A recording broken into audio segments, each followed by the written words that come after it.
आपका top conviction call क्या है राजेश आज का? देखिए, वैसे मैंने कल बीटीएसटी दिया था आईजीएल, और 390 पे हमने दिया था। क्लोजिंग पे ये 400 तक गया, 400 401 के आसपास का कुछ क्लोज था इन फ्यूचर। मुझे वो ज्यादा कन्विक्शन दे रहा है एट द मोमेंट। वैसे एसबीआई भी ऐसा नहीं है कि आईजीएल बोल रहा था एसबीआई क्या हो गया, नहीं, एसबीआई भी निकला हुआ है 200 के ऊपर। इसका कल का क्लोज है तो ऑब्वियसली उसमें भी शॉर्ट कवरिंग रैली आएगी। लेकिन आईजीएल एक कॉल अगर यहाँ पे इंसर्ट करना है सुबह में, तो मुझे लगता है आईजीएल के साथ जाएंगे। बीटीएससी दिया था 315, मुझे लगता है कि इसका इमीडिएट टारगेट होगा 315 316। तो आज के हिसाब से अगर आप देखें वीरेन, तो इसका स्टॉप लॉस जो है, कल हमने 385 कहा था, आज 390 का स्टॉप लॉस होगा। 390 के ट्रेलिंग स्टॉप लॉस के साथ आईजीएल में बने रहे। जिन्हें नया लेना है वो भी 390 के स्टॉप लॉस के साथ करे। लॉन्ग उसका टारगेट रहेगा 416 का। वीरेन, एक if you permit me, there is one more thing कि जो मैं ऐड करना चाहूंगा, सेक्टर स्पेसिफिक। आज देखिए यहाँ पे सेंचुरी टेक्सटाइल पे ध्यान दीजिए। सेंचुरी टेक्सटाइल F&O में बैन में है, लेकिन इस पे हमारी नजर है। और सेंचुरी टेक्सटाइल मुझे लगता है 310 312 पे वेल प्लेस्ड है। कल भी इसमें एक लोअर शैडो बना था, और लोअर शैडो के बाद कल इसमें रिकवरी हमने देखी थी। तो मुझे लगता है सेंचुरी टेक्सटाइल कैश में 300 के स्टॉप लॉस के साथ लॉन्ग करे। टारगेट 328 और इसका पोजिशनल टारगेट 360 का है। ओके, तो देखिए सेंचुरी टेक्सटाइल में भी तेजी का मौका मिलेगा, लेकिन आईजीएल जो कल जोरदार तेजी दिखा रहा था, मुझे याद है आखिरी सौदा में आपने दिया और उस पर काफी चर्चा हमारे ऑफिस के व्हाट्सएप ग्रुप में भी हो रही थी कि क्या कमाल दिखाया स्टॉक ने। एक बार उसका चार्ट लेकर आइएगा डायरेक्टर साहब, देखे तो दर्शक एक बार फिर उनको याद दिला देते हैं कि किस तरह की तेजी इसने जाते जाते दिखाई है, और यहां पर करीब 396 के लेवल्स जाकर फाइनली देखने को मिले। और आखिरी आधे घंटे की मैं बात करूं तो 2.5% से ज्यादा के गेन्स देखे गए थे स्टॉक में, और फाइनल क्लोज 2% के ऊपर था। आज भी रफ्तार में रहेगा यह काउंटर, ये भरोसा है राजेश सातपुते का। राजेश जी, आज आपका मूड थोड़ा सा फीका लग रहा है, तो कॉफी की जरूरत है वो मंगाइए, जो आप ब्रेकफास्ट खाते हैं वो भी मंगाइएगा। मुझे लगा आप थोड़े से डाउन है। ठीक है, आज हेमंत नहीं है, मुझसे काम चला लीजिएगा आप। मयूरेश को जोड़ते हैं। मयूरेश, गुड मॉर्निंग, बताइए आज का मूड क्या है और कन्विक्शन कॉल क्या है? मॉर्निंग हर्षिता जी, मॉर्निंग वीरू जी, मॉर्निंग राजेश जी और मॉर्निंग शुभम जी। नहीं, जैसे वीरू जी ने कहा, आज एक्सपायरी का भी दिन है, तो वॉलेटिलिटी मार्केट्स में जरूर रहेगी, तो ट्रांचेस में बिल्कुल ट्रेड्स करने चाहिए। उससे पहले मैं कहना चाहता हूँ, आई थिंक जो वीरू जी की शायरी थी, आई थिंक बहुत जबरदस्त थी। और हर्षिता जी, जो आपने कहा, I think may the force B with you. कल मेरे डॉटर की फिजिक्स की एग्जाम थी और उसने मुझे सिखाया कि फोर्स का डेफिनेशन क्या है, क्योंकि उनको भी यही चैप्टर है उनके सिलेबस में।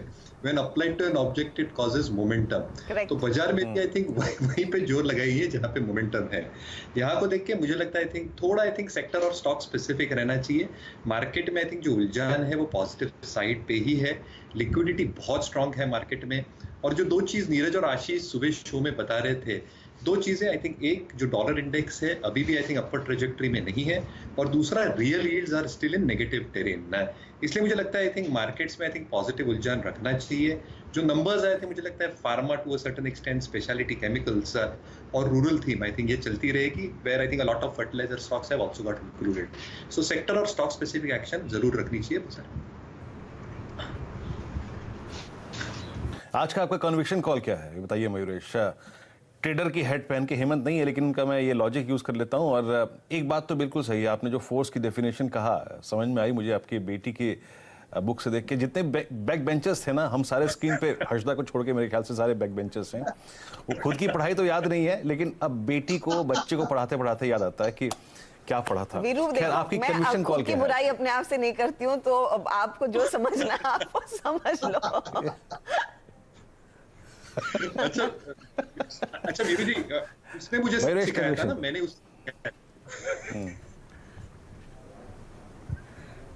ओके बताइए कन्विक्शन कॉल क्या है आपकी आज की? अच्छा, एक तो जैसे राजेश जी बता रहे थे, मुझे लगता है गैस स्टॉक्स थोड़े फोकस में रहेंगे। इसमें हमारा एक जो ट्रेडिंग कॉल इनिशिएट किया है वो है गुजरात गैस पे। यहाँ पे आप देखिए मोमेंटम काफी स्ट्रांग लग रहा है।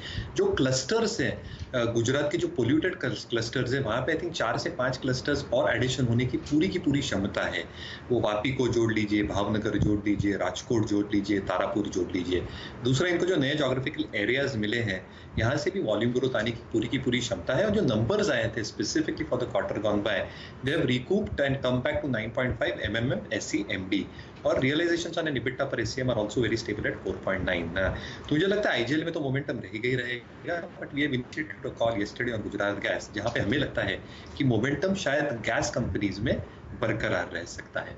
दूसरा एक रडार पे रहना चाहिए इस इंडिया एनर्जी एक्सचेंज।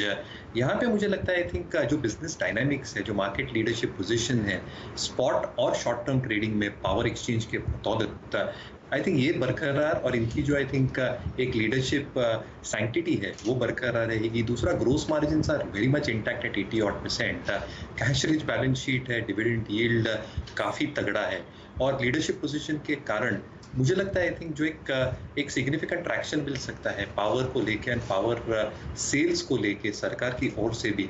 आई थिंक ये भी स्टॉक शायद एक मीडियम टर्म में बहुत बढ़िया कर सकता है। फर्टिलाइजर्स पे हमारा उलझन पॉजिटिव रहेगा, तो Chambal, fact, I think they should continue doing well in लिeu of the rural.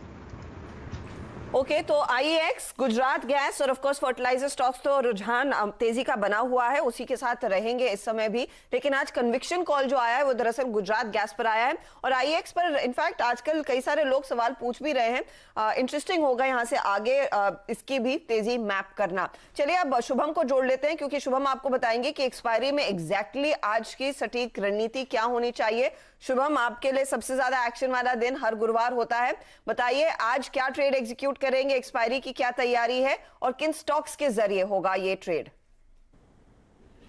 Good morning Harshada ji, good morning Virendra ji और सारे पैनलिस्ट को भी सुप्रभात।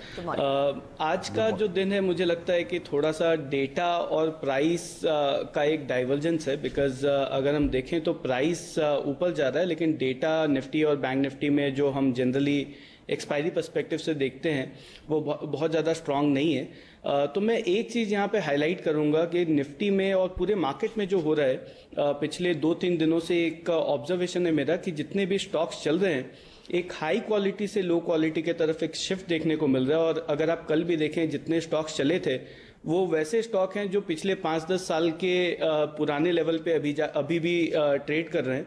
तो मुझे लगता है कि ये एक शिफ्ट हो रहा है, तो थोड़ा सा कॉशियसली हम चलेंगे, लेकिन अभी भी व्यू पॉजिटिव ही है बिकॉज प्राइस एक्शन जो है वो अभी भी पॉजिटिव बना हुआ है।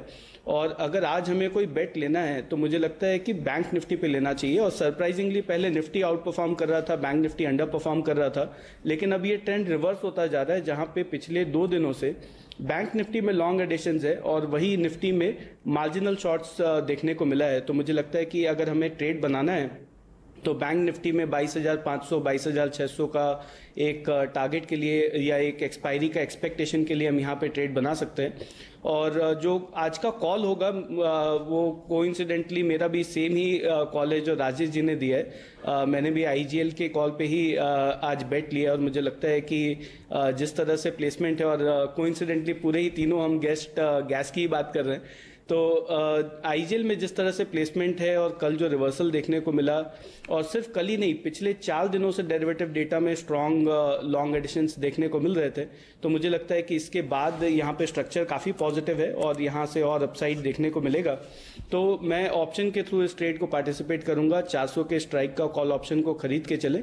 यहाँ पे टारगेट होगा 24 रुपये का और स्टॉप लॉस मेंटेन करें 11 रुपये पे।